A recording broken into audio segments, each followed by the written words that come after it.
वज़ीर-ए-आज़म ने किफ़ायतशारी के इजाफी इक़दाम की मंजूरी दे दी। सरकारी गाड़ियों को 2 माह के लिए ईंधन की फराहमी में 50% कमी। वज़रा, मशीर और मावनिन 2 माह की तनख्वाह और अलाउंसेस नहीं लेंगे।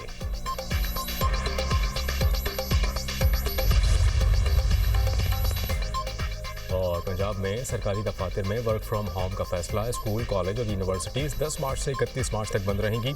सूबाई वज़रा के लिए सरकारी फ्यूल बंद। प्रोटोकॉल गाड़ियों पर भी पाबंदी आयद।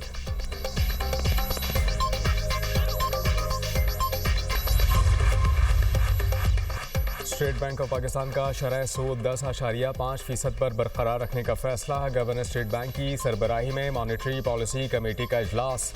मॉनेटरी पॉलिसी कमेटी का मकामी और आलमी मुआशी आदाद व शुमार का जायजा। शरह सूद में कोई तब्दीली नहीं की गई। गवर्नर स्टेट बैंक ने नई मॉनेटरी पॉलिसी का ऐलान पॉलिसी कमेटी से मुशावरत के बाद किया।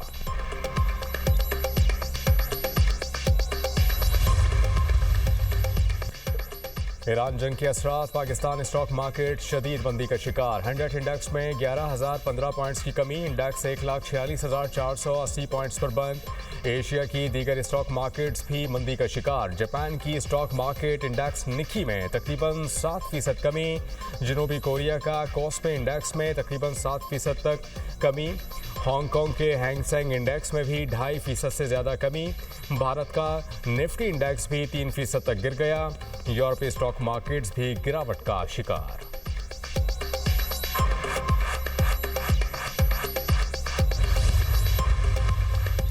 मशरिक़ वस्ता जंग के असरात। आलमी मंडियों में तेल की कीमतों में होशरुबा इजाफा। खाम तेल की कीमत तकरीबन एक रोज़ में 25% बढ़ गई। आलमी मंडी में खाम तेल की कीमतें $116 फ़ी बैरल तक इजाफा रिकॉर्ड। अब खाम तेल की कीमत कमी के बाद $102.3 फ़ी बैरल तक नीचे गई। माहिरीन के मुताबिक मशरिक़ वस्ता में जंग तवील हुई तो तेल $150 फ़ी बैरल तक जा सकता है। आलमी मार्केट में सोने की कीमतें भी गिर गईं।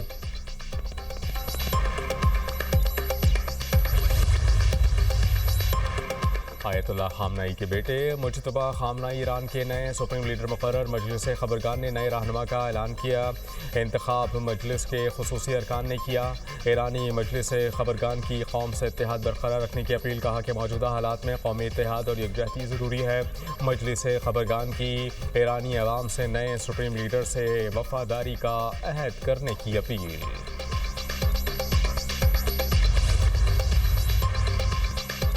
चीन की ईरान के सुप्रीम लीडर मुज्तबा खामनाई को निशाना बनाने की मुखालफत। चीनी वजारत खारजा ने कहा कि मुज्तबा खामनाई का बतौर सुप्रीम लीडर इंतखाब ईरान का अंदरूनी मामला है। ईरान के नए सुप्रीम लीडर की तकर्रुरी आईनी फैसला है। चीन दूसरे ममालिक के दाखिली उमूर में किसी भी बहाने से मुदाखलत की मुखालफत करता है। ईरान की सलामती और रियासती खुद मुख्तारी का एहतराम किया जाना चाहिए। रूसी सदर का मुज्तबा खामनाई के बतौर सुप्रीम लीडर इंतखाब का खैर मकदम। सदर पुतिन ने मुज्तबा खामनाई को सुप्रीम लीडर मुंतखब होने पर मुबारकबाद दी।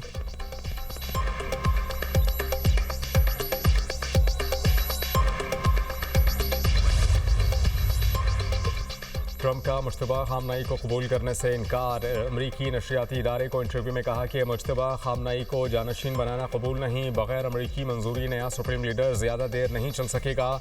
नए सुप्रीम लीडर के इंतखाब में वाशिंगटन की राय भी होनी चाहिए। हर 10 साल बाद ईरान मामले पर वापस नहीं आना चाहते। ईरानी हुकूमत से ताल्लुक़ रखने वाले शख्स को कबूल कर लेंगे। ईरानी अफसोदा यूरेनियम ज़ख़ायर पर कब्जे के लिए फ़ौज भेज सकते हैं। ईरान के मामले पर तमाम ऑप्शन ज़ेरे गौर। सब कुछ मुमकिन है। अमरीकी सदर ने इसराइली अखबार टाइम्स ऑफ इसराइल को इंटरव्यू में कहा कि ईरान से जंग ख़त्म करने का आखिरी फैसला हम करेंगे।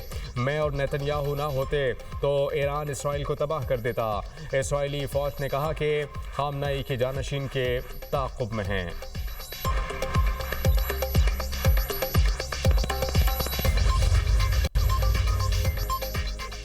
ईरान और अमेरिका और इसराइल की जारहियत जारी। तेहरान, इस्फहान, क़ुम और दीगर शहरों में बमबारी। शहादतों की तादाद 1332 हो गई। हज़ारों ज़ख्मी। पासदारान इनक़लाब के मुताबिक इसराइल शहरी तंसीबात को निशाना बना रहा है। उधर ईरान की वस्ती इसराइल और तेल अवीव पर ताबड़तोड़ मिज़ाइल हमले। 13 इसराइली हलाक, 100 से ज़्यादा ज़ख्मी। मशरिक़ वस्ता में अमरीकी अड्डों को मिज़ाइलों और ड्रोन से निशाना बनाया गया। ईरान के बहरीन पर भी हमले। बेपको ऑयल रिफाइनरी भी निशाना। खबर एजेंसी के मुताबिक बेपको ऑयल रिफाइनरी से धुएँ के बादल बुलंद। ड्रोन हमले में 32 अफराद ज़ख्मी।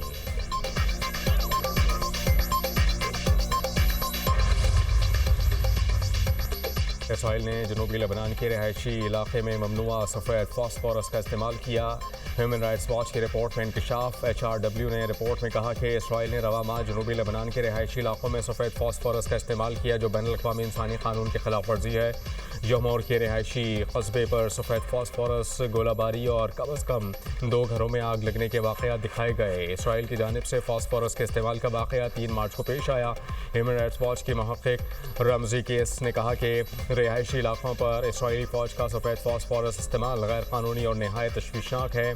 इसके शहरियों पर संगीन असरात मुरतब होंगे। सफ़ेद फास्फोरस के जलाने वाले असरात मौत या ऐसे शदीद ज़ख्म पैदा कर सकते हैं जो उम्र भर तकलीफ़ का बायस बनते हैं।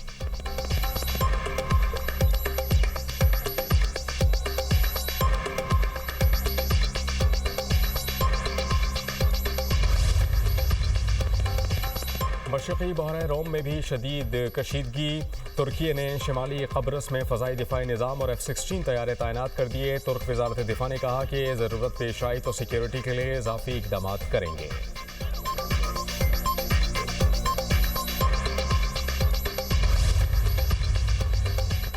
मशरिक़ वस्ता कशीदगी, बांग्लादेशी हुकूमत के हंगामी इक़दाम। मुमकिन तवानाई बहरान के पेश नज़र तमाम यूनिवर्सिटीज़ आज से बंद। बांग्लादेशी हुकाम के मुताबिक बिजली और ईंधन की बचत के लिए ईद उल फितर की तातीलात देने का फैसला भी किया गया। बांग्लादेश अपनी तवानाई की ज़रूरियात का तकरीबन 95% दरामदात से पूरा करता है।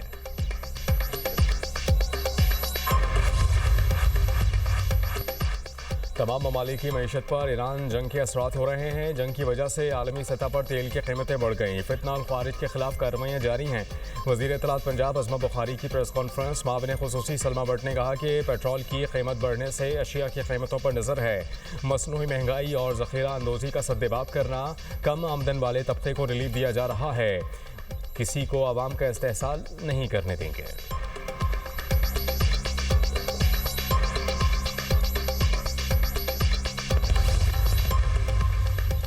सीनियर वज़ीर सिंध शर्जील इनाम मेमन का ट्रांसपोर्ट किरायों में इजाफे का नोटिस। सेक्रेटरी ट्रांसपोर्ट को किरायों का असर नौ जायज़ा लेने और नई कीमतों का तयन करने की हिदायत। गैर कानूनी किराया बढ़ाने वाले ट्रांसपोर्टर्स के खिलाफ कार्रवाई के भी अहकामात। कहा कि किरायों में किसी भी किस्म के इजाफे का इख्तियार हुकूमत और महकमा ट्रांसपोर्ट को है। आवाम को रिलीफ फराहम करने के लिए पुरअज़्म है और किसी को भी इस्तेहसाल की इजाज़त नहीं। जो ट्रांसपोर्टर सरकारी मंजूरी के बगैर किरायों में इजाफा कर रहे हैं उनके खिलाफ सख्त कानूनी कार्रवाई होगी।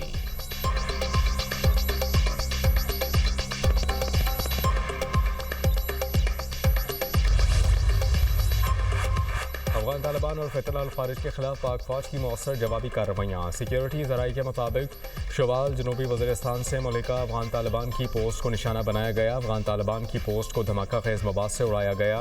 अफगान तालिबान और फितना अल खारिज भागने पर मजबूर। पख्तिका में शाहीन बेस का एमिनेशन डिपो भी मुकम्मल तौर पर तबाह। सिक्योरिटी ज़राई के मुताबिक ऑपरेशन ग़ज़ब लेला का अहदाफ हासिल होने तक जारी रहेगा।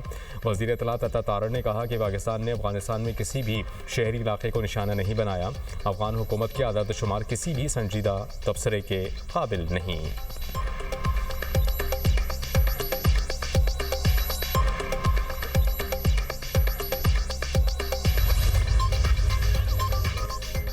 फाइव जी स्पेक्ट्रम की नीलामी कल होगी। वफाकी वज़ीर IT शिजा फातिमा के मुताबिक इस साल 5 शहरों में 5G सर्विस को यकीनी बनाएंगे। 5G पहले मरहले में इस्लामाबाद, लाहौर, कराची, पेशावर और कोयटा में दस्तयाब होगा। 4 से 6 माह में 5G सार्फिन के लिए मुकम्मल फ़ाल हो जाएगा। हमारी कोशिश है कि लोग ज़्यादा से ज़्यादा 5G मोबाइल इस्तेमाल करें। Chairman PTA major general retired Hafeezur Rehman कहते हैं कि टेलीकॉम कंपनीज़ ने नीलामी में शिरकत के लिए अपने कंसल्टेंट हायर किए हैं। 5 कंपनी ने 5G मोबाइल हैंडसेट तैयार करना शुरू कर दिए हैं। 5G स्पेक्ट्रम के लिए जो सॉफ्टवेयर इस्तेमाल होगा वो मुकम्मल महफूज है। सार्फिन को क्वालिटी ऑफ सर्विस फराहम करने के लिए नया मैकेनिज़्म बनाया।